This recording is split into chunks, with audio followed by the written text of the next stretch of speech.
മാന്യ സദസ്സിന് നമസ്കാരം. ആദരണീയരായ അധ്യാപകരെ, എൻ്റെ പ്രിയ കൂട്ടുകാരെ, ഇന്ന് ജൂൺ 5 ലോക പരിസ്ഥിതി ദിനവുമായി ബന്ധപ്പെട്ട ഏതാനും ചില വാക്കുകൾ സംസാരിക്കുവാനാണ് ഞാൻ ഇവിടെ നിൽക്കുന്നത്.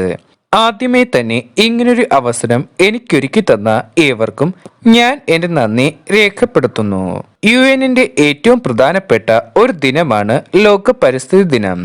ലോകമെമ്പാടുമുള്ളവരെ മരങ്ങൾ നട്ടുപിടിപ്പിക്കാനും സംരക്ഷിക്കുവാനും ബോധവാന്മാരാക്കുന്ന ഒരു ദിനം കൂടിയാണ് ഇന്ന്. നമ്മുടെ ആരോഗ്യകരമായ ജീവിതത്തിന് പരിസ്ഥിതി വളരെയധികം സ്വാധീനം ചെലുത്തുന്നുണ്ട്.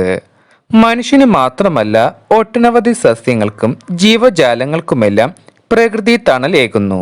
കുടിക്കുവാനുള്ള വെള്ളവും കഴിക്കുവാനുള്ള ഭക്ഷണവും ശ്വസിക്കുവാനുള്ള വായുവും ഉടുക്കുവാനുള്ള വസ്ത്രവുമെല്ലാം പ്രകൃതിയുടെ വരദാനമാണ്. എന്നാൽ മനുഷ്യൻ ഇന്ന് ഇവയെല്ലാം ചൂഷണം ചെയ്യുകയാണ്. നമുക്ക് വേണ്ടുന്ന വസ്തുക്കളെ ഇന്ന് നാം മലിനമാക്കിക്കൊണ്ടിരിക്കുന്നു.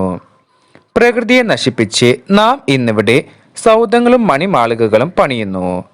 അല്പലാഭത്തിനു വേണ്ടി നാം ഇന്ന് ഇരിക്കുന്ന കൊമ്പ് തന്നെ മുറിക്കുന്നതിന് തുല്യമാണ്. എന്നാൽ ഇതിൽ നിന്നെല്ലാം വ്യത്യസ്തമായി ഈ പരിസ്ഥിതി ദിനത്തിൽ പ്രകൃതിയെ സംരക്ഷിച്ചും മരങ്ങൾ വെച്ചു പിടിപ്പിച്ചും ഒത്തിരി സസ്യങ്ങൾക്കും ജന്തുജാലങ്ങൾക്കും താങ്ങും തണലുമാകാൻ നമുക്ക് പ്രതിജ്ഞയെടുക്കാം.